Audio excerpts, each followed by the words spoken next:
Hey guys, Heretic Dragon Overlord here, and I'm just here to discuss my hopes and predictions for the Legendary Collection 4 Joey's World box.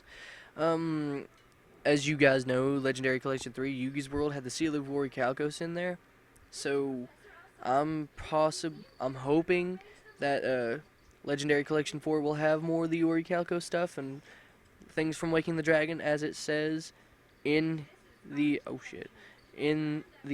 description of the box, because it says almost 300 cards drawn from the Duelist Kingdom, Battle City, and Waking the Dragons. So yeah, there's some of the cards I'd really like to have in here were actually introduced in the show. They haven't been printed or released yet, but they kind of are overpowered and would make good for pretty good competition and competitive play. The first three are the Legendary Dragons and Legendary Knights, the Eye of Timaeus, Claw of Hermos, and Fang of Critias.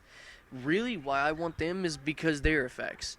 They're able to fuse with, Timaeus is able to fuse with any monster regardless, like Dark Magician to create Amulet Dragon, or Dark Magician Girl to create Dark Magician Girl the Dragon Knight. The Claw of Hermos, so because it can fuse with other monsters to form equip spells and like use Time Wizard, Red Eyes Black Dragon, or Rocket Warrior, or Big Bang Blow to make Time Magic Hammer, Red Eyes Black Dragon Sword, Rocket Hermos Cannon, and Big Bang Dragon Blow, and Yugi also used it to use his Queen's Knight with to make Goddess Bow. I'll get to their effects later, but I'm just going through this. I'd like to see the Fang of Critias in this too.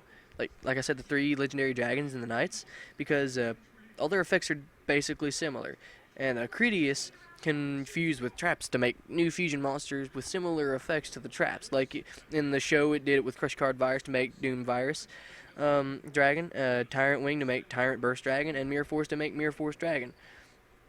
And also like Tyrant Burst Dragon and fuse with Blue Eyes White Dragon to create Blue Eyes Tyrant Dragon. Now, I'm going to go ahead and say the stuff about Blue Eyes Tyrant Dragon because it's not that much. Blue Eyes Tyrant Dragon only has 3,400 attack. I know, kind of weird. Figured it had like 35 or 4,000.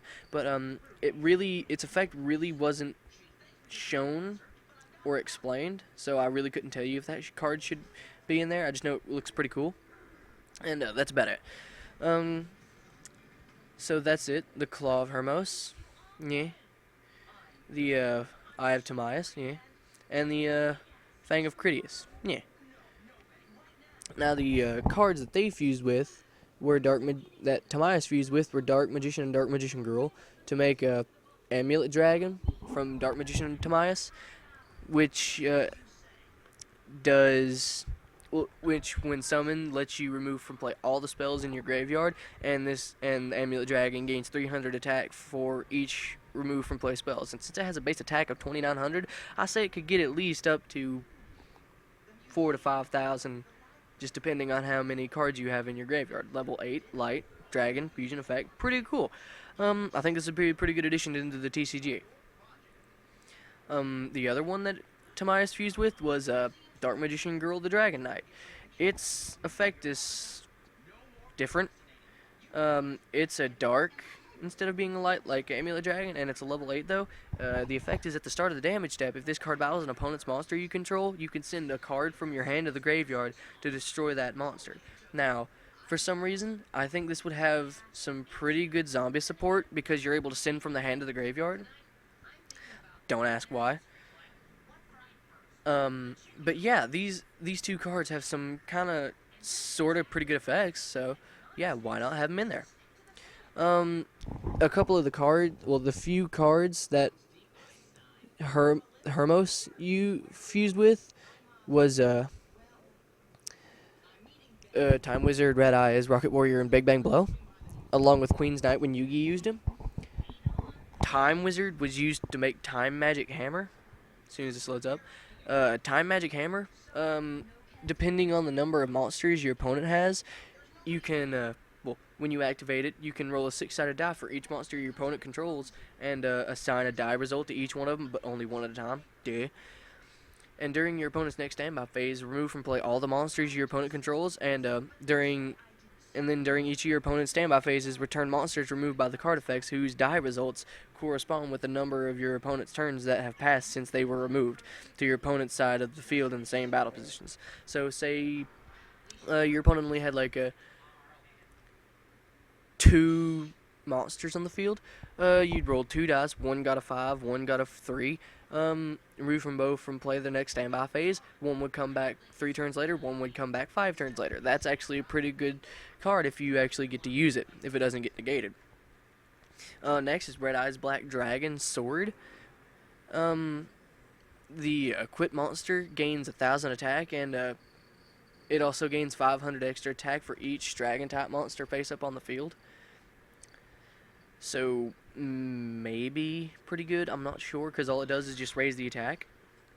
Then you have the Rocket Hermos Cannon, which is kind of overpowered along with the Big Bang Dragon Blow, because once per turn with Rocket Hermos Cannon, you can destroy all the monsters your opponent controls and inflict damage to your opponent equal to the combined attack of all the monsters destroyed.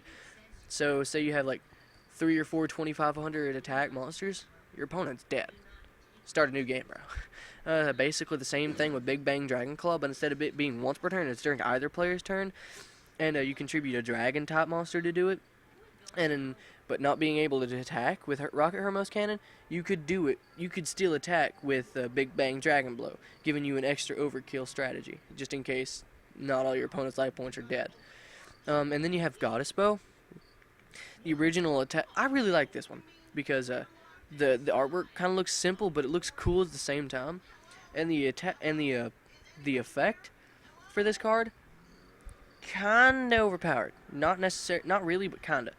Because the original attack of the equipped monster is doubled. If the equipped monster battles and your opponent activates the effect of an effect monster they control, the equipped monster cannot be destroyed by the battle, and it can attack once again during the battle phase. Well, this battle phase. So, as long as, say, your opponent keeps activating effects that negate the attack, it can't be destroyed by the battle, and it could just keep attacking until your opponent just quits or something. So you could just keep doing that for a stall or something. Let's see. Yeah, then you have the Crush Card Virus fusions and stuff, along with the Trap fusions, which are Doom Virus, Tyrant Burst, and Mirror Force Dragon. Doom Virus. It's basically the same thing as a Crush Card. When it's face up on the field, destroy all the monsters your opponent controls. 1,500 more attack. It's 1,900 with 22,000 defense. It's level 4. Dark Dragon. Okay, yeah, pretty cool. Let's move on. I'm not a big fan of the Doom Virus. It's good, but it's not my style. Tyrant Burst Dragon. It has a 3,200 attack and 3,000 defense and a level 8. I probably think it would be a dark or a light monster. But you can remove it from play and select a dragon type monster your opponent controls, and it gains 400 attack and can attack all your monsters at least once each. And say you had a Blue Eyes or a Azure Eyes on the field, you could do that. Remove this from play and let the Azure Eyes or Blue Eyes gain 400 attack and attack all your opponent's monsters at least once, destroying at least one of them. At least, if your opponent doesn't activate a Mirror Force. Which leads us to the Mirror Force Dragon. It's a 28-25 beater. Its effect is really, really good. At the start of the damage step, if this card destroys an opponent's monster by battle whose attack is greater or equal to or greater than this card's attack, your opponent takes battle damage equal to the total difference in attack between this card and each of their monsters with lower attack than this card. And then you can just destroy all the monsters your opponent controls. So say you attack and do like an obelisk with this thing. Say your opponent pulls out an obelisk, you could attack with it into this thing. You may take 1,200, but they may take a lot, and their obelisk would be destroyed because obelisk wouldn't get targeted. So yeah, this would kind of take out the gods pretty easily. Some more cards that I'd really like to see in this would be extensions of the Orichalcos stuff, which would be, Orichalcos Deuteros, Tritos. Since we already have Shuneros and the actual seal, all they'd have to do is just make the rest of the monsters for the deck, and possibly the Mirror Knight tokens would be a pretty good addition. Um, but yeah, I'm really hoping for these cards, and I'm possibly thinking I am thinking they could put these cards in here, but with their effects changed a bit. Some of them yes, some of them no, but maybe with their effects changed a bit to make them not so broken. But yeah, these cards would really make my day to play with, because I've really been wanting to have the Eye of Timaeus and the Fang of Critias for a pretty long time. Okay, and you got the legendary knights, which are the actual dragons, but knights. Um, Timaeus, Critias, and Hermos. They have the basic same effect as the dragons, but they can be summoned. They can only be summoned with Legend of Heart, and how that works is you tribute or send from the hand or grave, or send from the hand or field to the graveyard. The three dragons, Timaeus, Hermos, and Critias, to summon these motherfuckers. And what it does, you could, without polymerization, you could fuse these three together to make Knight of Destiny, which effect not really what I was hoping for, because you could remove the three from, well, you could just use those three to fuse and summon it, but all its basic attack is, I'm guessing it would be 2800 to equal out with the three legendary knights, but its basic effect, is it can't be destroyed by battle. So that's kind of a letdown, in my opinion. Honestly, that's all I have to say right now. If I see any more stuff concerning the legendary dragons or the Orichalco stuff, I will post another video regarding what I've seen. Subscribe, comment, like the video. This has been Heretic Dragon Overlord, and see you guys.